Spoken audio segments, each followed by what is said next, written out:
What's your unique selling proposition? Why are you different? Oh, we are a dedicated team of professionals that will turn your ideas into reality. I was like, look, are you aware that every single company from east to west is saying the same all over the world? Who actually cares about that? Business owners are usually tech people that were just sick and tired of working for someone else, or they just had an entrepreneurial seizure and wanted to start something by themselves. But they're still in the mindset what needs to be done today and now. If you get a reply saying, look, we have a contract in place for the next 3 years, someone will say, oh, but that's not the sale. Yeah, but it's saving so much time. We're mapping out the industry and the market, and we are going to stay in contact with them in some way. So someday when they create a RFP or a request for proposal, they'll say, oh, let's.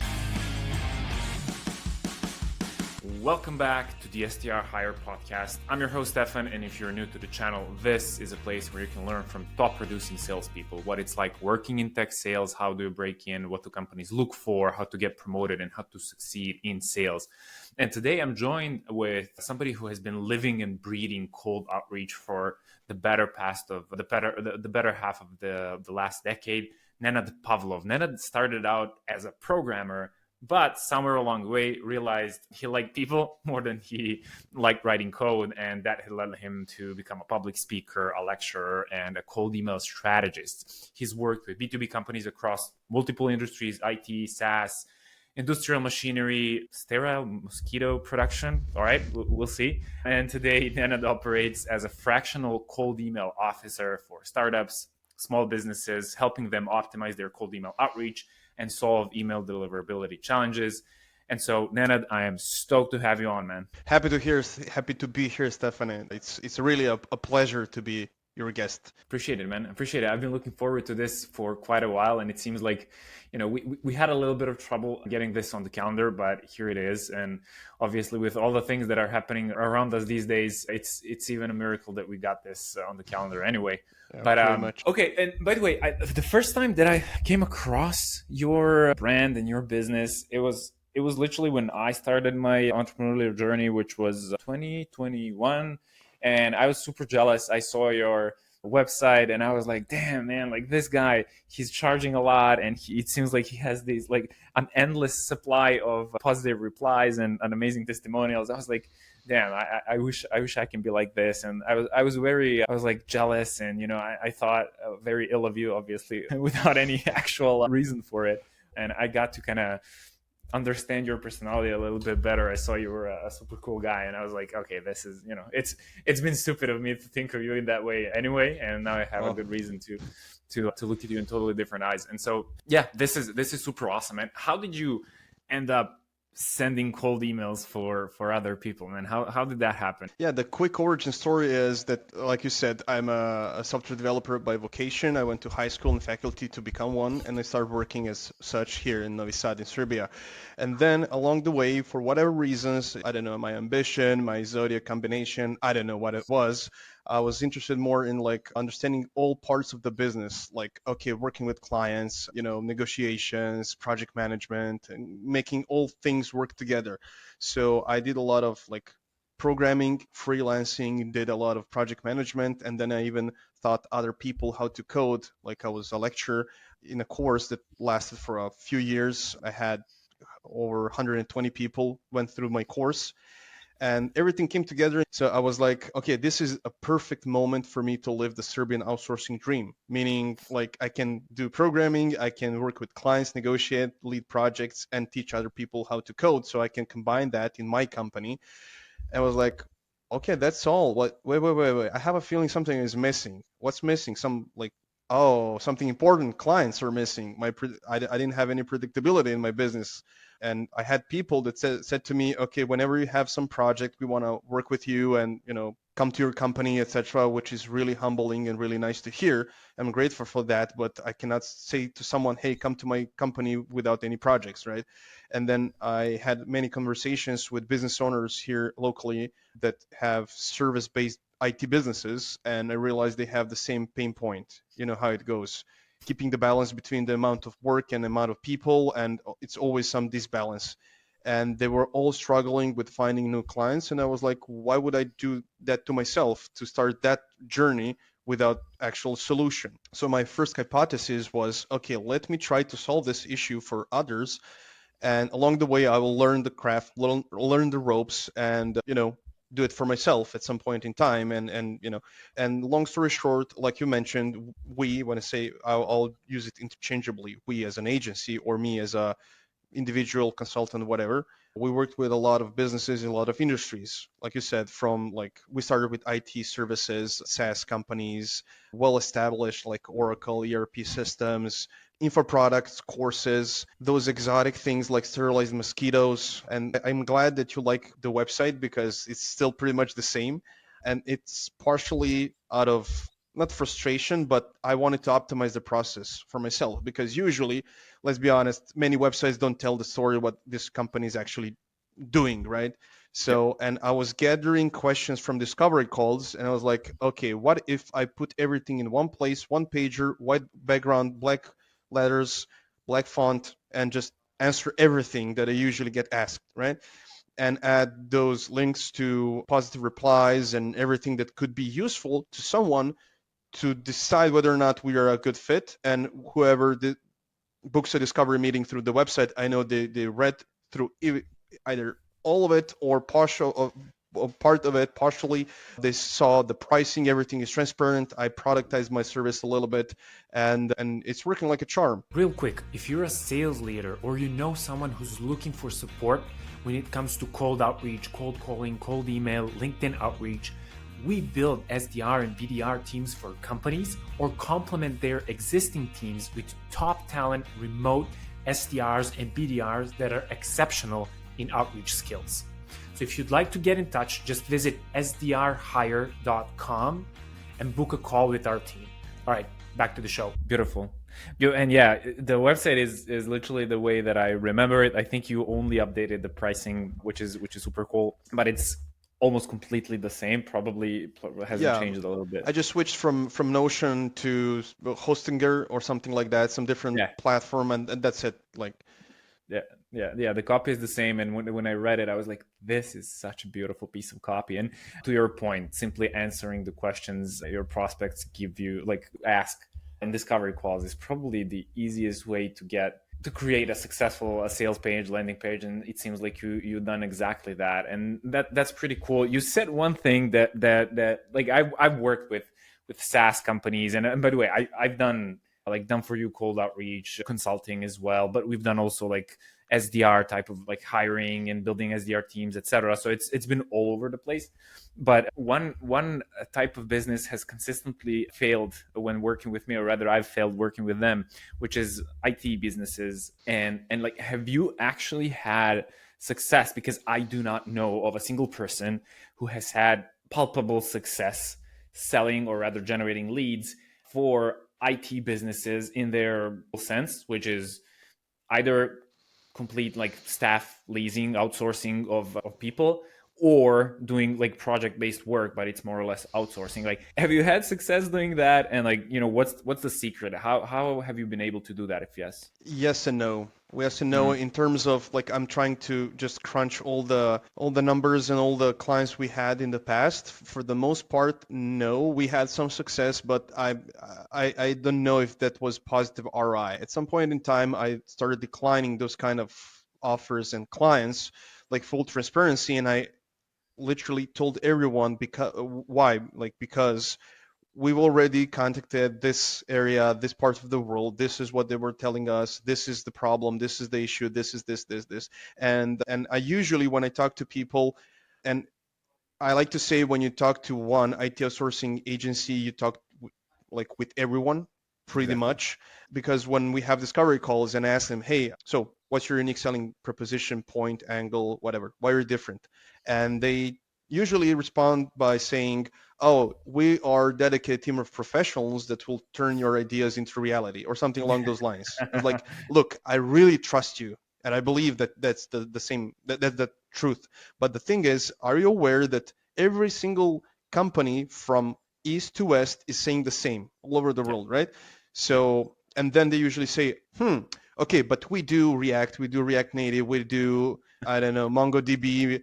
Like, okay, let's pause for a moment. Okay, cool, Yeah.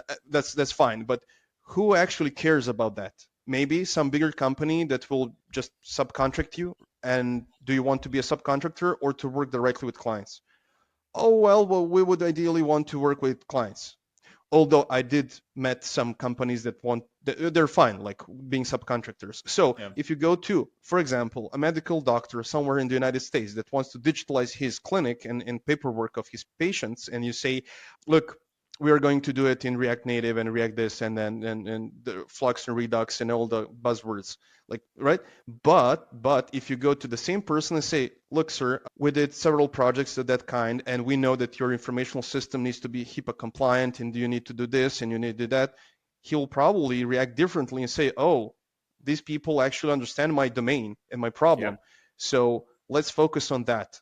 So instead of communicating which technologies are you doing and working on your website, let's see your portfolio. Let's focus on that. And usually it's a mixed bag. Why? Well, usually the response is because we worked in the past with whoever wanted to give us money, which is a fair game. We all did that. We Exactly. all were there. Okay, cool. But out of all these industries that you acquired the domain knowledge, let's focus on a few, not the many, and then craft and prospect people from that industry, communicate, make relevant messages addressing pain points they have, really specific ones, because I always like this saying, if you can verbalize someone's problem better than they can do, you're automatically an authority in their eyes.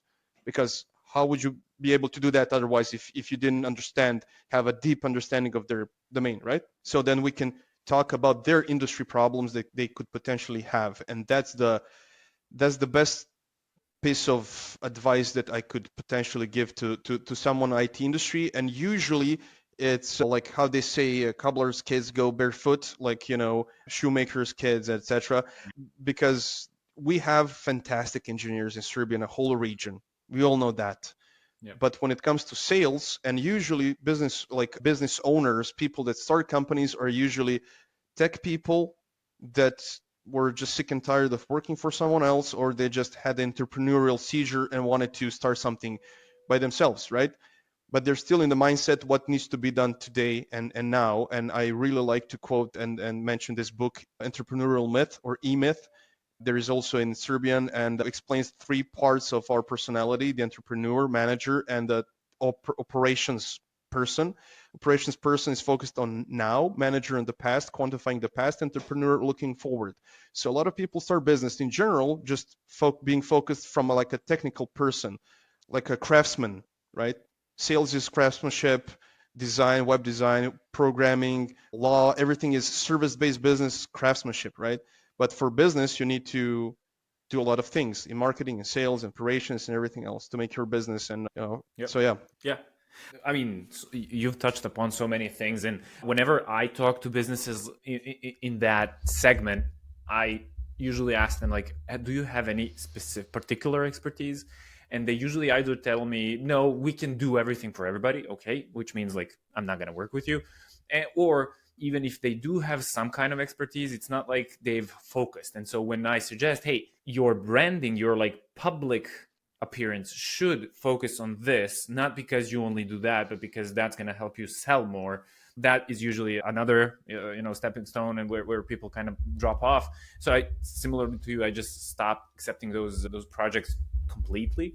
And honestly, I always tell them, like, just focus on one niche, and then before you do any kind of outreach, start doing branding and like about that stuff, and going to places where people are going to meet you. And then when you have some kind of authority, then you can potentially reach out to people. But like, that's too long. And just like you said, the operational part of their mind is like, no, we need revenue now, and so we never work together.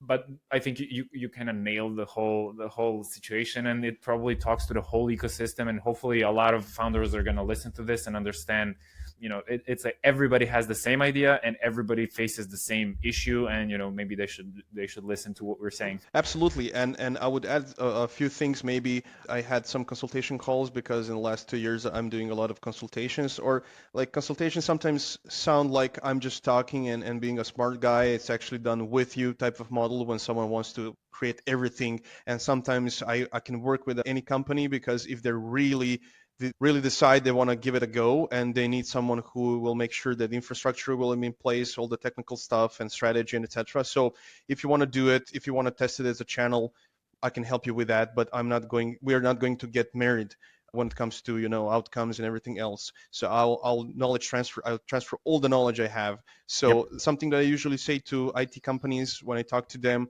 for example, oh, we need to create content. Wait, go in front of a whiteboard and list all the things that you could potentially do and all the channels, right? And then see what is feasible and viable at this moment. Okay, other things will stay on the board but will not be addressed now. And for example, I also it goes to like having one niche or a couple of like two or three max, and you can think of like account based approach. Take some time, find your hypothetical ideal clients, right, companies, and make a short list of them and go after them by creating pieces of content. Like even if an IT company creates some content, usually that's tech articles, how to do something in some framework, etc. And they come to me and say, hey, let's analyze visits to which pages someone visited, and maybe they're trying to dox with something with some platforms like who visited from which company. And I was like, okay, but what's the context? What was like how to solve some technical problem? So that's probably a programmer googling how to fix that. But you Yeah. wanted to talk to business person, right? So why not create both pieces of content for business person, case studies, how did solved business problems, and also technical. Why? Because if you identified your ideal targets, you can employ your employees' LinkedIn accounts for them to start contacting engineers, programmers, not contacting, but just adding on LinkedIn without any connection message. Just Mm-hmm. connect. Why? Mm-hmm. Because when you publish a piece of content and maybe biz dev person will publish that or a page, they can reshare, and chances are it will show up on feeds of those engineers and programmers and staff or employees of that target company, right? And by the time the biz dev person adds some decision maker on LinkedIn, they will have mutual connections, right, by that time. And those kind of things to employ network effect of LinkedIn, not just bluntly pitch, hey, connection request and then pitch, but it's a longer game. So Yep. content for business decision makers that will talk about business, saving money, saving time, Exactly. technical aspects of things, combine those things. Some clients worked with or are we are working with, they like a CEO started a podcast so we can re-nurture those people, invite them Beautiful. to on podcast and go after those accounts, not just like spray and pray and all companies know. So invest some time based on the location, industry, size of the company, or any other parameters you want to go and say like, okay, these 50 companies, let's hypothesize and go after them and do Yep. a really proper job. So by the time you get to the decision maker with all the prep work, chances are there'll be some context. They'll be seeing your content. And even if biz dev person or people at decision makers, they shouldn't pitch right away, but just maybe interact with their post, like comment meaningful comments, share something that might pop up on decision makers feed, Mm-hmm. like those Mm-hmm. case studies, etc. I mean, you understand the gist of it. It's a long game. It's not a Exactly. silver bullet, and it's like not like And it comes up so often, regardless of the type of business that, for example, I talk with, and whatever the services that they would like to purchase or exploring. Everybody wants a silver bullet. Everybody wants everything now, and also, especially local, like Serbian Balkan founders, they're like, I need sales. And I'm like, sure. And then it turns out they don't have a sales problem, they have a lead problem. And then, and for some reason, I know why, they think that lead gen and sales are the same thing, and it's quite the opposite. And I see you nodding. It's probably come up so many times with your clients as well, right? Exactly.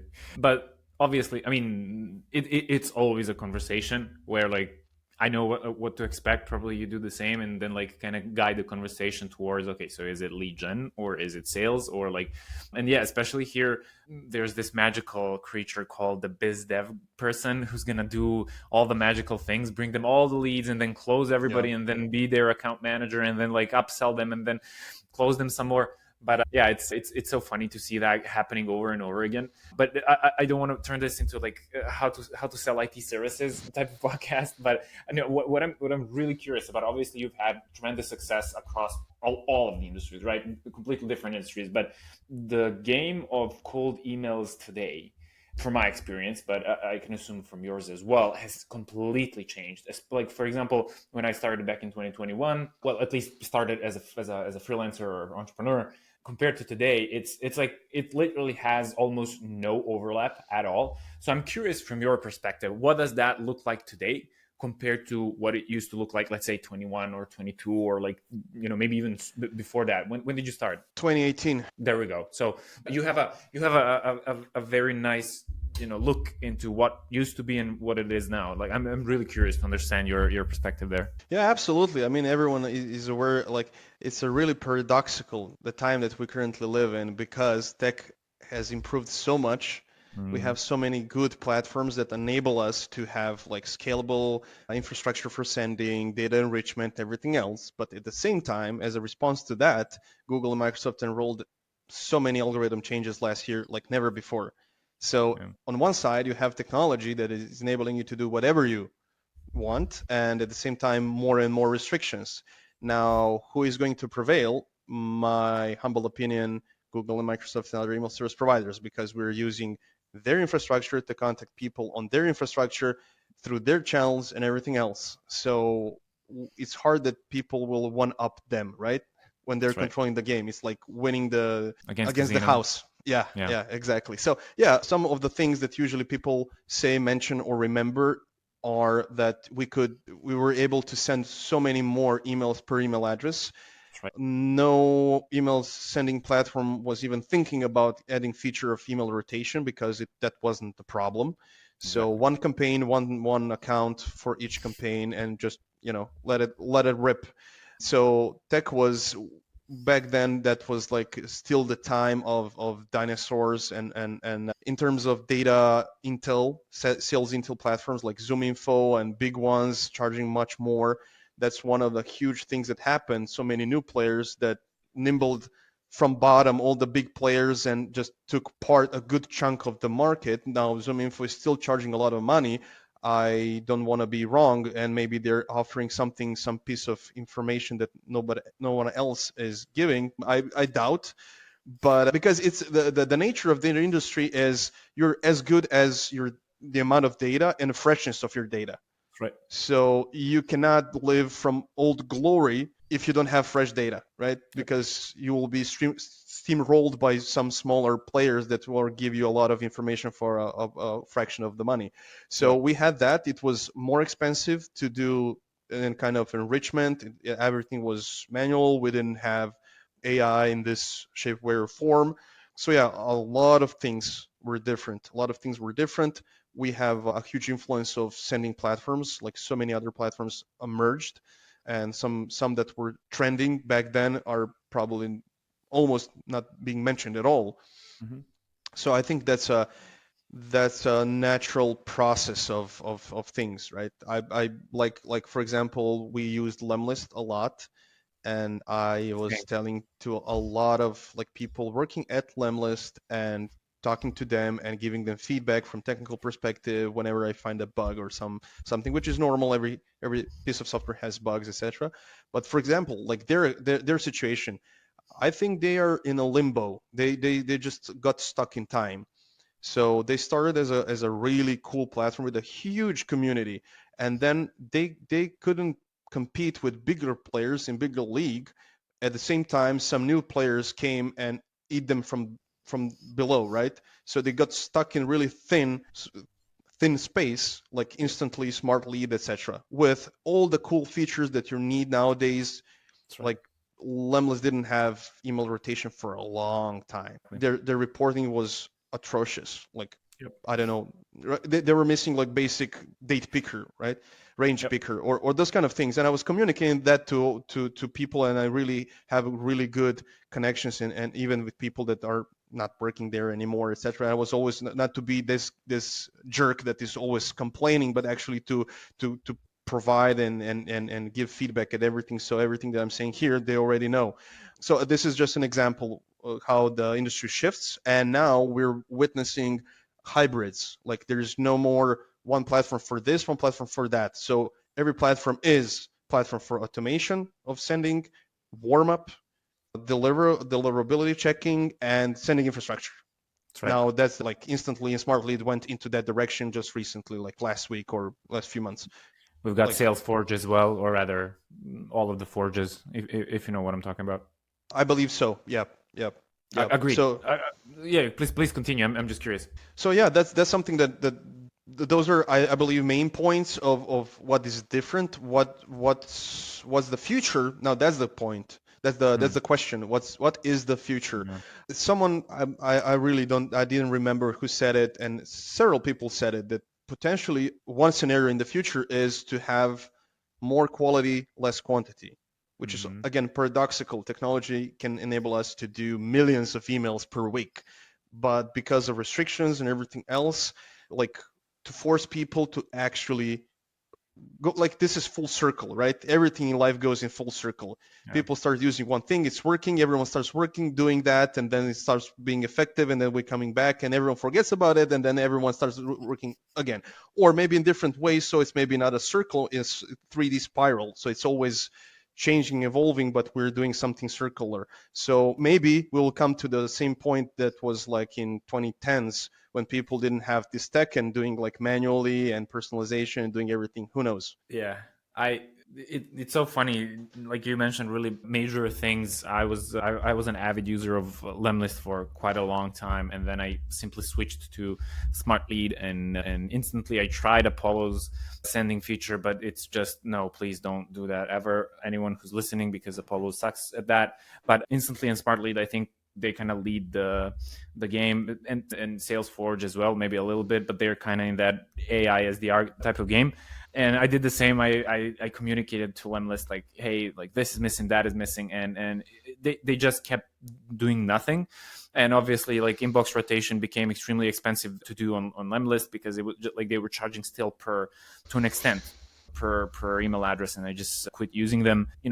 Instantly and smartly. And then we've got Clay and all of it. And so that it's so funny. I was on a panel last night talking exactly about this. A huge issue is like the technology became very complex, and so we went from I have one email address, I write one piece of copy, and I click send, and I get 10 meetings.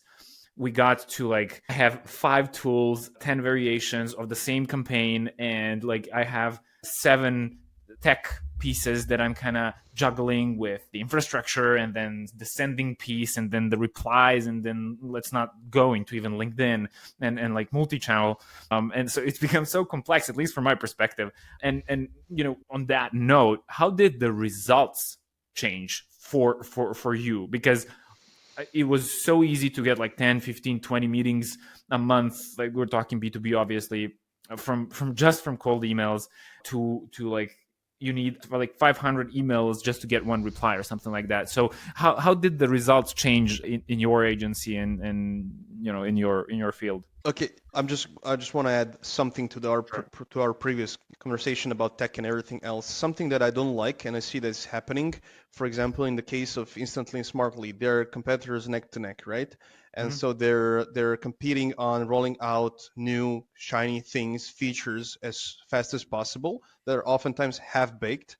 And Yeah. because of my previous professional career, I know how it goes. I worked for outsourcing in startups, etc.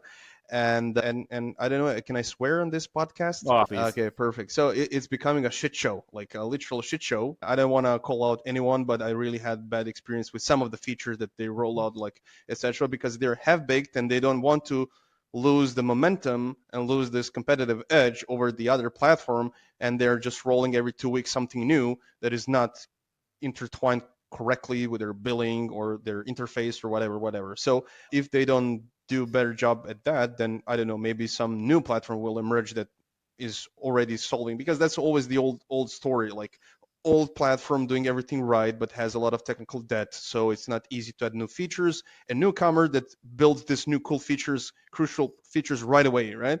But then this new platform needs to go through this phase of how we call it in Serbian child sickness, right? That those Yeah. to go through these Growing pains. problems, Yeah. growing pains. Yeah, that's the term, growing pains. And yeah, so but back to your question, when it comes to what's changed for the context, type of campaigns that we're doing on a daily basis for a long time now at least 3 4 years are account based. So we have clients, long-term clients. The number is changing, but it's never more than 3 or 4 at a time, and plus a lot of consultation clients. Those are all account-based focused companies. It wasn't my honest, like a conscious decision to go into that direction. It was because of one client back in the day. Then I realized, oh, this is a completely different game. I want to work with these kind of companies where marketing department of the client and sales department and we as someone who is helping with this part of the work is we are all working together to go after certain types or certain companies, right? So it's more quality versus quantity because we like that's always like I'm asked about AI, how we use it, etc., etc. In our case, I really follow people that are really doing a fantastic job of like sharing knowledge and everything else on LinkedIn, on YouTube, etc. And I'm always looking to see if I can learn something, to see how other people are utilizing tech stacks. And but for our use case, by the time I write a proper prompt for prospecting or enrichment or whatever, we already did the prospecting because we're cherry picking people from those companies. We have to do that because oftentimes people doing the same type of work in different companies have different titles. So really Right. need to research that and to focus on a few, not the many, and to nurture, re-nurture. For example, for one of our clients, they're in high ticket industry. That's kind of prerequisite to do ABM, I guess. Doing ABM for like SaaS that costs $15 per month is it's not feasible, right? But like really high ticket number when it comes to contracts or products or whatever. So the nature is long sales cycles. A lot of decision makers are involved and buying committee, how it's called in ABM theory, right? Mm-hmm. And for example, value for them is if they have limited number of states or companies, if you get a reply saying, look, we have a contract in place for the next 3 years. So someone will say, oh, but that's not the sale. Yeah, but it's saving so much time. We're mapping out the industry and the Exactly. market. And so they're in-house salespeople that are cold calling or getting on calls and meetings and doing proposals. They are not going to waste their time in the next 3 years. Will mark that in CRM for future us, but at the same time, we can nurture those leads, which is one aspect of cold emailing that people usually don't think about because they Mm-hmm. don't know about that. And we are going to stay in contact with them in some way, maybe like invite them to the company's podcast or something like that. So someday when they create a RFP or RFI or request for information, request for proposal, they'll say, oh, let's invite this company to the process. So it's a little bit longer process and it's different than what I see. Maybe there are other people that are doing, but they're just not creating content and sharing that online. But usually what I see are like, I don't know, social media marketing services, SaaS, and those kind of offers, which are totally legit. But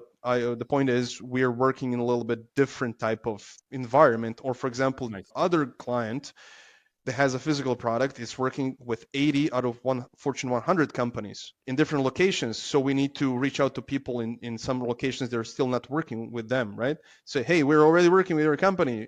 This is what we offer. This is cool, right? So mapping out the market. This Yeah. is what I realized over time is the first benefit of doing outreach. Because when I talk to people and say, if you could get a list of all accounts or companies that you're interested in with the detailed information what is happening inside of those organizations, wouldn't that be cool and Mm-hmm. valuable? And like, yeah, it's like playing a game. You have fog of war, you don't see the whole map, and suddenly like with some cheat you see the whole map, you see the enemy, you see everyone. So that's worth something, right?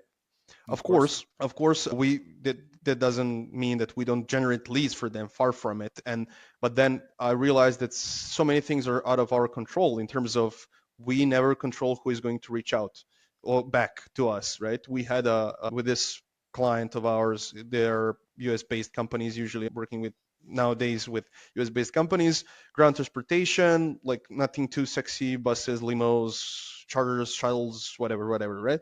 And we were doing a campaign for higher ed, like universities. They need shuttles, they need charters on weekends for athletic teams, etc. And we had 30 something percent reply rate. I was like, It's wow. impressive. Yeah. And I was like, and people ask, how did you do that? I didn't do it. It ended up being that people working in higher ed are so polite and willing to respond back and to give you information that is like, I cannot replicate that, or not easily. Anywhere else. Yeah.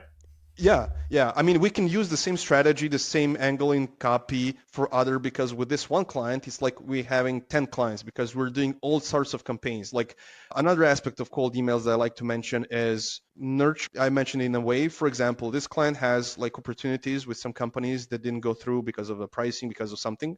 So we go back and circle back to them and say, hey, we had an opportunity. It didn't went through, but do you have some other needs, transportation, etc., etc. Or with some one startup, really cool startup, we're working on this model. This what I was explaining is model two, like done for you, Hmm. and this is Hmm. done with you. This kind of half consultation model. They came and told us, hey, we have some number of leads that actually like downloaded some lead magnet or went through trial but didn't activate subscription. Can you do a campaign for that? So it's like, it's no cold, it's no warm, it's somewhere in between. Like, Yeah. yeah, let's try it, because it is an outreach. And they were happy with results because people were replying and saying, oh yeah, I downloaded this sheet because I needed something for my work quickly, but no, we're using something else, etc. So it's always the devil is in details, and context is, I like to say everything in life is about context and the reference point, right? That's right. So and for that to just finally come to the end of the answer is, for example, we are also, even though we're working with the same clients for a long time, we're also adapting to changes, especially technical sense. For Mm, example, last summer, something happened with Microsoft's email SMTP servers, and that's the problem of our industry. We are always reactive. We don't get a heads up from Microsoft and Google that they're going to change some algorithm like SEO. Hey, we're changing this. We're starting to track this. We will not track that. We are always reactive. They will never share that, obviously, because malicious people will just abuse it right away. So exactly. we had to move from Microsoft 365, that was working great for them for a few years, to MailReef, this custom SMTP emailing platform. Shout out to them. I'm not affiliated with them. It's just that I accidentally know the founder, Mike. We used MailStand, that's an email automation platform, and then he rolled out, it was called DinoSend and then MailReef. It's a cool feature, cool product in the same category as Maildoso and similar, but with MailReef you get your dedicated IP address, so it's only you using it. And I'm not saying that other similar solutions are bad. I didn't use them. It's working. If it's not working, don't break it, right? Yeah. So we switched to MailerReef, and we're constantly having replies. So this is something that I look as a parameter to see if everything's going well, like week over week, the number of replies and everything else, because we don't track opens, we don't track clicks. We track unsubscribes if we are using unsubscribe link, and if we have like unsubscribes, that's a reply. They just Yeah. didn't type in no, but right.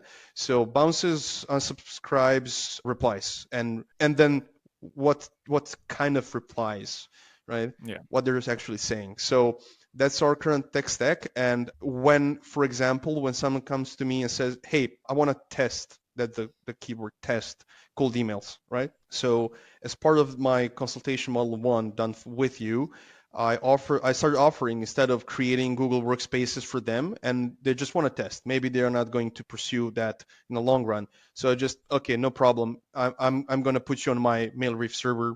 We're just going to test for a couple of months, no problem. If it's working, then you get your own server. I'll help you set it up.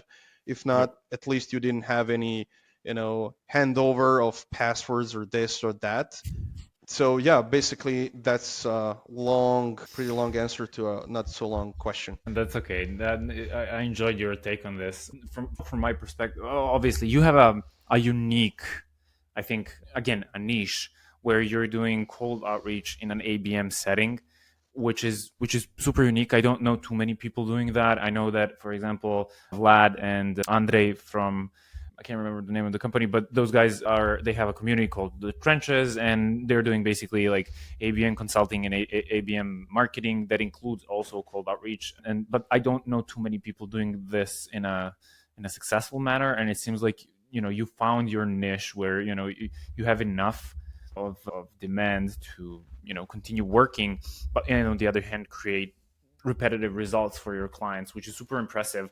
On my end, like the things that have massively changed is the ability to generate positive replies in that traditional sense per number of certain people contacted. And it used to be like I would probably get a positive reply every, I don't know, like 30 to 50 people contacted, and now it's like 10x to an extent, right? Depends on the industry. And that has been the biggest change, in addition to the tech stack that has become extremely complex and things that we need to kind of think about, which is, again, to your point, Microsoft made a lot of changes. We have to react to everything that happens. Google has been doing the same thing, and like staying on top of deliverability has again become extremely complex. So those have been like the major changes. Now, there's one thing that I'm always curious about when it comes to professionals doing cold outreach. Is like you don't have to necessarily give me an exact like what does your email look like, but what is the structure or a successful structure that you apply to your cold emails? So let's use the first step in the sequence. What is the structure of that email, right? That you've seen has the most success, and maybe we can talk about the CTAs as well, because that's always a huge question. But I'm just curious, what's the structure of your, let's say, first email? Yeah, so I'm a big proponent of relevancy versus personalization.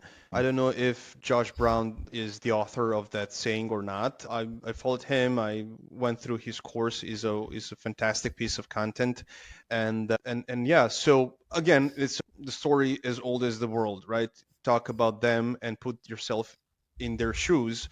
Yep. Mention, as if possible, super specific potential problem they have. So that's something that we're going to lead with in the email, and then explain why we're reaching out and focus on features. Sorry, not features, but benefits, because that's Mm-hmm. the, again, old story about people don't buy drill because they want to drill, they want a hole in their wall. And then we can always play and upgrade the story because they want a hole to hang a picture of their family so they can walk. So there are levels to this emotional things. And but at the same time, so it's kind of super short, trying to get it under, but it's not strict. Like, we don't measure the number of words in every single email or template, Same. but short to the point, formatted in a way to be narrow block of text as possible, that it makes sense so they can skim over.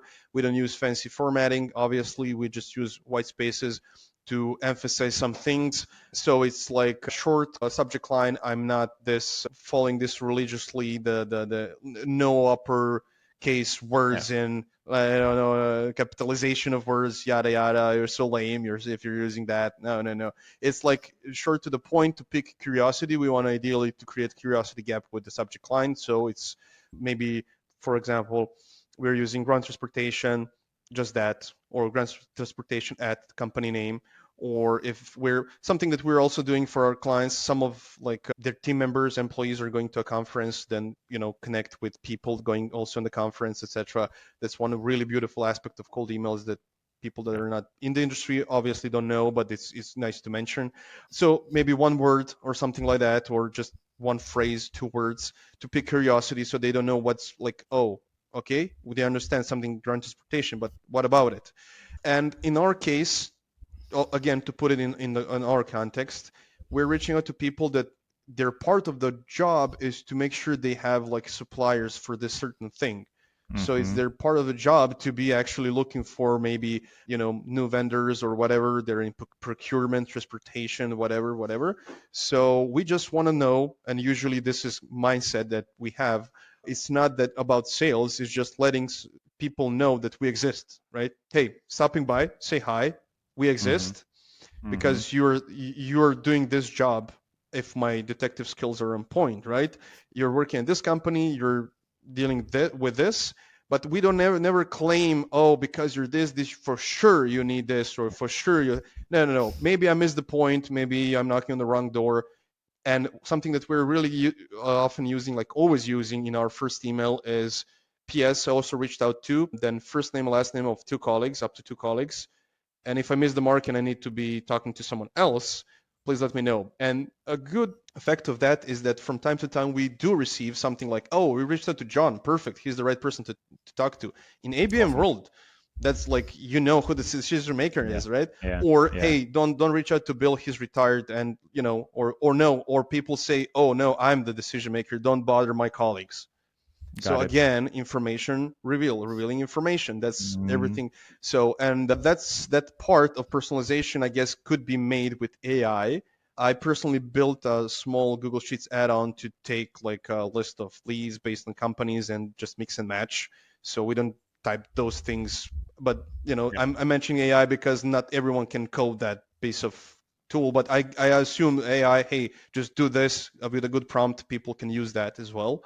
If I ever decide to sell my Google Sheets add-on that can do a lot of things internally, I'm gonna package it, and then we will talk and I will promote it, Heard it. You because heard it here first. exclusivity, Yeah. because There you go. how it goes. Everyone at least flirts with the idea of productizing something to just Yeah.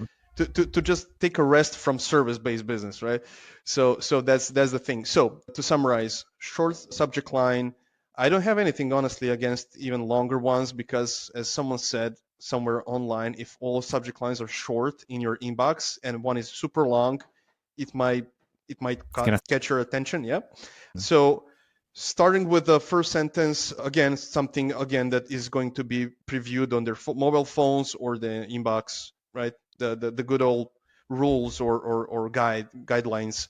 Talk about them. Everyone who is, for example, starting with copywriting for emails, I believe, I don't know, there are people, but I don't know that anyone did such a structured way like Josh Brown, honestly, with his course. And I'm not affiliated with him. I don't know the guy, but he did a fantastic job. Agreed. Agreed. I've been an avid fan and a user of his frameworks ever since I started being even an SDR back in the day. And he's always had this beautiful structure that always made sense to me, which is basically like a relevant question or an observation, and then poke the bear question, and then like Yeah. a short value proposition that is focused on the outcome, and then a CTA that is basically completely different than what we all were taught as SDRs, at least, which was with that in mind, how, would Wednesday or Thursday at 2 p.m. or 5 p.m. work for you, so we can discuss this over a 30-minute conversation. And like, I always got like, I felt cringe that. And then when I found Josh Brown, it kind of fell into place. And at some point, Gong did this huge study where they realized that the call to actions that were interest based produced exceptionally larger amount of positive replies than the ones that were kind of pushing for a meeting, etc.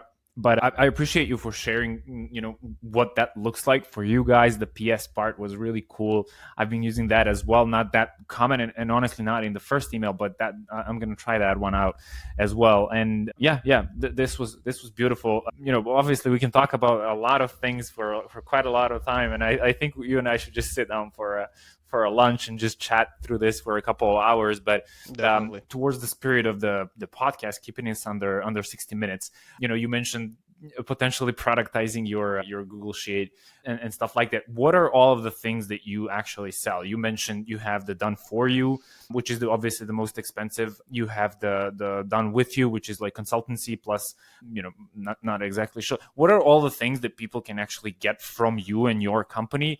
And like, where can people find you? Yeah, so the best place is the website that we mentioned, simplygrow.co. It's a one page website proposal, basically, with everything there. So I call it Model 1, Model 2. Model 1 came to existence because of the need that a lot of businesses, like we mentioned, maybe they're not eligible from my perspective for done for you. And in many cases, I was telling to businesses, don't give me that amount of money. Let's just start with some block of my hours. Model 1, the minimum is 15 effective hours. From experience, that's enough to do every. For example, people hire me for different reasons, but let's say someone like a startup, they just want to build an infrastructure, build a system, put everything in place, and learn how to use it, and then run with it by Yep. themselves. 15 hours is enough to do that, to do the strategy, to do initial prospecting, to set up the process for prospecting, to explain, to teach them, to everything else. I always document everything, all Zoom calls, create custom looms, whatever they need, and to put everything in place. That said, I had clients for completely different things. Like someone needs copy critique, someone needs technical audit, whatever. These hours can be used for whatever they need. Yeah. And when we're close to the end of those hours, I just let them know, hey, we're getting close to the 15th hour. They can up the credits for like in increments of 5 hours. I don't force anyone to buy additional 15 and 15. That doesn't make sense. And then basically they can pick my brain. We can talk about anything. We can record everything. They have a knowledge base at the end of the day that they can use for whatever they want to use. I can execute campaigns, and the difference is in Model 1, I'm more reactive. And for example, something needs to be done, and I will tell my clients, okay, I can do this, but it will take me X amount of hours. Do you want me to utilize those hours for this, or you want to do it yourself? I'm just thinking about that aspect when we're doing this Model 2 done for you. That what it name implies, everything, right? From list building, copywriting, managing campaigns, sales ops, connecting integrations between, like, I don't know, Instantly Smart Lead with HubSpot, Zoho, CRM, whichever CRM they're using, through Make, Zapier, whatever, you name it. We can do it, custom coding, API connections, whatever. So sales ops, so actually the process makes sense. And we also had we had to made like to clean a lot of data for a lot of clients, etc. So that's all in one package. This is like the classical done for you. We Yeah. will do anything and everything that we can to take as much from your plate as possible. We cannot jump on calls. We cannot reply on questions about pricing and everything. Those kind of things. We are not sales reps, and we're just passing those Yeah. replies to our clients. And Model 1, there is this option by the hour, consultation by the hour, like 1, 2, 3 hours. So that's an option as well. And yeah, basically that's it. Everything is like a small print, not so small print. Everything is on the website. And if people have any questions, they can contact me. And also something that I keep on my website is the list of my competitors.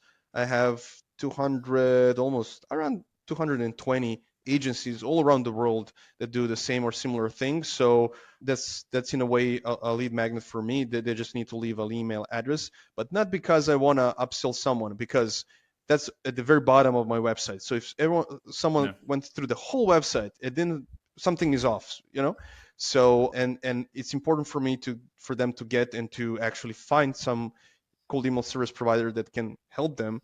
So I have a huge list of that, and I'm in a good relationship and good in contact with basically competitors of mine. Not all of them, but several. And why not? The whole Yeah. world is our market. Why wouldn't we just exchange leads if, for example, they're not doing something, or they're doing cold calling next to cold emailing? As someone, I have a discovery call. Okay, sorry, we are not a good match, but for what it's worth, I can connect you with someone who might be a better match with you, etc. So in general, this Model 1, 15 hours of my time. Sometimes companies buy even more, but I'm not forcing anyone to do that. And done for you monthly, operational cost, aka retainer. It's not a retainer, it's more of a operational cost. Simple as that. Hybrids are possible because we're doing a service, so there is always flexibility in special cases. Of course. And yeah. Beautiful. Beautiful. Amazing. And I assume people can find you on LinkedIn as well. Yeah, exactly. People can find me on LinkedIn. I don't know if there's going to be some description of this recording video somewhere, or tag me, mention me somewhere. And Will do. yeah, an additional thing just for the end, I've started a YouTube channel called and a website called outreach.wiki. This TLD top level domain wiki was really cool to me. The idea behind that, I explained that on the website, but just a few words. The idea is for me to share with the world everything I know from technical perspective about emails, because emails from my perspective is the most complex channel compared to like other some marketing channels or whatever. So, and I created a YouTube channel. So the website as a starting point where I'm going to embed all the videos, and the YouTube channel. I didn't publish much of it, but I'm going to the whole 2025 will be content creation for me. So I have a plan of recording on the website, so you can see. You can even send me an idea for a topic, because there are a lot of abbreviations that scare people, technical stuff, ideas and principles. How those things work are super simple, Yep. and for sure you can do good quality cold emails and cold email campaigns even without understanding those things. But with understanding, there's no fear of the unknown, and we can assess better what's happening with our campaigns if we understand what is actually happening. What is IP? What is reputation of domain? Which server? What is SMTP? Yep. Those are things are simple, like conceptually simple, right?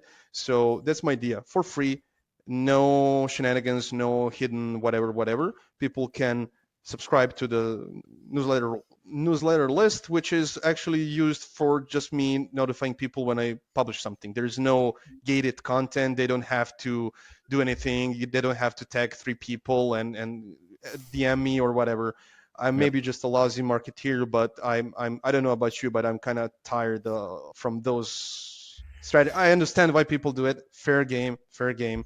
I'm not bashing on anyone, but To it's each their so own. yeah. And another thing that I mentioned there is because I'm doing a lot of consultations. So instead of, I just want to be in a position when I start working with someone to have a discovery call and to just tell them, okay, go watch videos 5, 3, and 7 to just fill the gaps in your knowledge. So I don't have to re-explain Yeah. everything, and then we'll have more time out of those 15 or more for actual problems, right? So, and that's my little contribution to the community. So watch out for more videos as time goes by. So yeah. Hell yeah. You, man. I really appreciate you. And this was super cool. This was super awesome. I learned a ton, and I think the audience is going to really appreciate all that you've shared. So until next time, I'll talk to you later, all right? Okay, Take care, great. man. It was a pleasure.